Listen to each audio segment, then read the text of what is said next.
permasalahannya. Tidak bisa langsung kita, oh ada masalah ini langsung kita tindak lanjuti gitu, tidak. Tapi kita harus mencermati permasalahannya yang seperti apa. Masalah seperti apa? Kira-kira ini membutuhkan skala besar masalahnya, atau mungkin ini bisa langsung kita tindak lanjuti. Tapi kalau seumumnya kita lihat ada yang langsung sharing di medsos gitu ya, curhatnya di medsos, wah ini kan masalah besar nih, pengaruh ketahanan sekolah juga. Nah ini berarti harus segera kita tindak lanjuti. Tindak lanjutnya harus seperti apa ya? Harus benar-benar kita pikirkan, kita rencanakan. Nah, yang pertama berarti memang kalau yang seperti ini harus pendekatan ke orang tua. Kemudian langsung pendekatan ke guru dulu. Kita klarifikasi dulu gitu ya, karena masa ini juga pernah terjadi juga ya. Kita klarifikasi ke guru. Oh di medsos ada seperti ini. Kita seperti apakah ada yang seperti ini apa tidak? Kalau guru menyangka, kok menyangka ya akhirnya kita pertemukan. Kadang orang tua nggak mau datang sekolah, kita harus datang ke rumahnya. Mana saya memang harus ke rumahnya gitu ya, untuk meluruskan masalahnya seperti ini. Nah, setelah diluruskan ya kita cari apa masalahnya gitu. Oh, permasalahan ternyata seperti ini gitu. Jadi harus segera kita cari titik temunya. Artinya proses yang pertama dilakukan dan kita mencermati permasalahannya. Terus kalau misalkan memang ada hal yang harus segera kita lanjuti, tidak lanjuti, segera kita tindak lanjuti, kaitannya dengan guru atau dengan fasilitas. Terus ya kita berarti membangun komunikasi dengan antara guru orang tua ya, supaya bisa segera selesai. Iya. Juga tetap harus ada penguatan di SDM-nya juga ini, karena kita mendekatkan ke orang tua pasti akan memberi keyakinan kalau guru kita tuh ya guru kita itu ada punya kemampuan yang seperti ini, dan kita juga harus menstimulus harus memahamkan juga berarti ya. Mungkin kadang orang tua tidak paham tentang kompetensi yang harus dimiliki oleh guru. Iya. Bagus sekali ya, menarik sekali tadi yang disampaikan bahwa proses membangun komunikasi dengan orang tua kan tadi harus datang ke rumah. Iya, harus datang ke rumah. Karena karakter orang tua kan Beda-beda, betul. Kalau hanya lewat telepon, lewat WA itu malah tidak bisa menyelesaikan masalah. Saya berusaha untuk menyelesaikan hal tersebut dengan musyawarah. Ya. Jadi kepada pihak-pihak yang itu sedang dalam tanda kutip terjadi perbedaan pendapat, itu biasanya saya undang untuk saya bicara. Dan kemudian juga saya punya rekan-rekan yang tim yang kemudian juga biasa saya ajak bicara, misalnya wakil kepala sekolah, pembimbing dan sebagainya, dan juga rekan-rekan dan juga data-data yang ada gitu ya. Jadi saya cross check gitu, tabayun dengan beberapa pihak. Artinya yang pertama lebih pada mencoba musyawarah atau berbicara ya, bicara dengan yang berkepentingan pada saat itu, dan itu mencari sebuah proses dan tadi proses tabayun tadi sehingga setiap permasalahan bisa lebih clear gitu ya. Setelah proses itu keputusan langsung di Pak Eka selalu kepala sekolah atau dirembuk dalam satu tim. Ya, ada banyak input ya yang mungkin akan bisa menjadi solusi.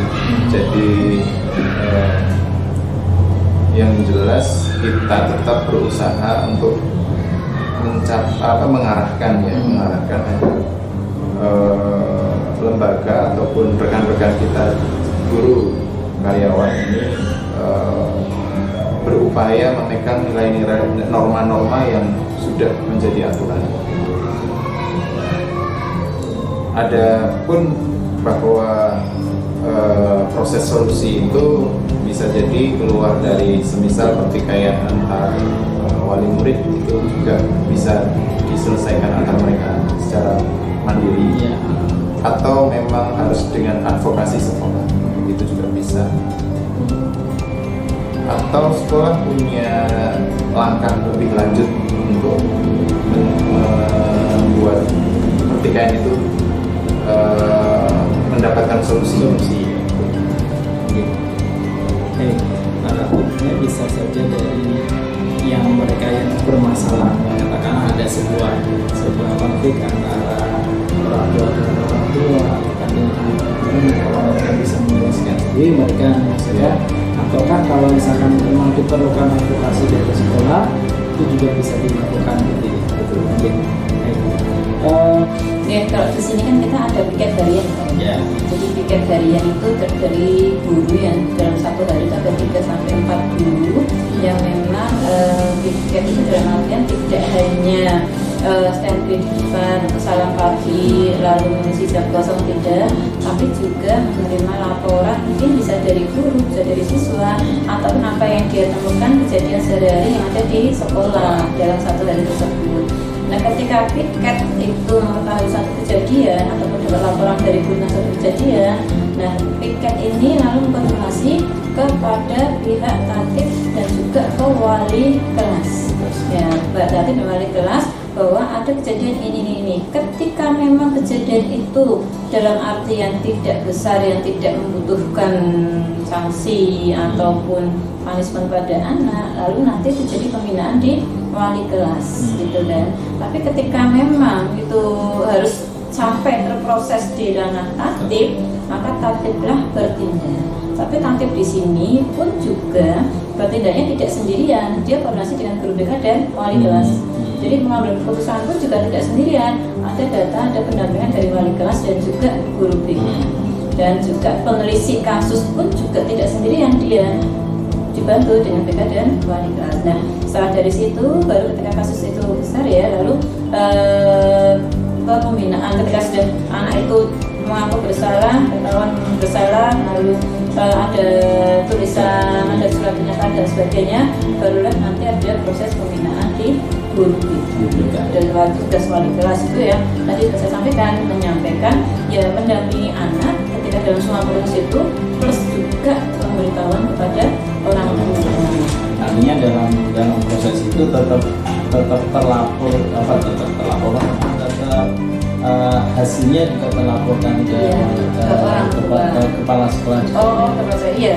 Ya kalau itu jadi dari ketika memang itu kasus besar, mereka pertimbangannya misalnya si anak ini ternyata skornya ini udah sekian, Bu, ini kita skor sekian, anak ini mau kita panggil orang tuanya. Nah, pemanggilan orang tua kan itu pakai surat ya, surat pemanggilan orang tua tanda tangan saya. Biasanya jadi akhirnya menyampaikan lah semuanya, menyampaikan hal tersebut. Orang tua yang nanti dari wali kelas yang menyampaikan langsung ke saya, mau ada pemanggilan orang tua dan sebagainya. Jadi memang semua kasus itu memang harapannya dan apa tindakan yang akan dilakukan untuk anak maupun untuk orang tua itu harapannya memang sekolah memang dari artian kepala sekolah memang harus mengetahui semuanya gitu kan. Jangan ujuk-ujuk manggil orang tua loh, kenapa jangan ujuk-ujuk kok anak skorsing lah, itu kan kita nggak tahu loh bagaimana peran saya sebagai seorang pimpinan kalau ternyata bawahannya ketika ada ambil tindakan tanpa persetujuan saya, tanpa pertimbangan dari saya gitu kan. Artinya kalau itu permasalahan yang memang tidak membutuhkan penanganan kasus yang berat, kasus yang ringan, ya dari piket disampaikan ke wali kelas, terus wali kelas melakukan proses pembinaan. Kalau yang cukup berat dari piket nanti masuk ke ranah tatib, nanti berkomunikasi dengan wali kelas dan guru BK dalam proses pengumpulan data terkait tentang kasus tersebut. Lalu tindak lanjut itu tersampaikan kepada kepala sekolah terkait yang dilakukan, dan kepala sekolah mengetahui itu kalau memang membutuhkan pemanggilan orang tua atau tidak gitu ya.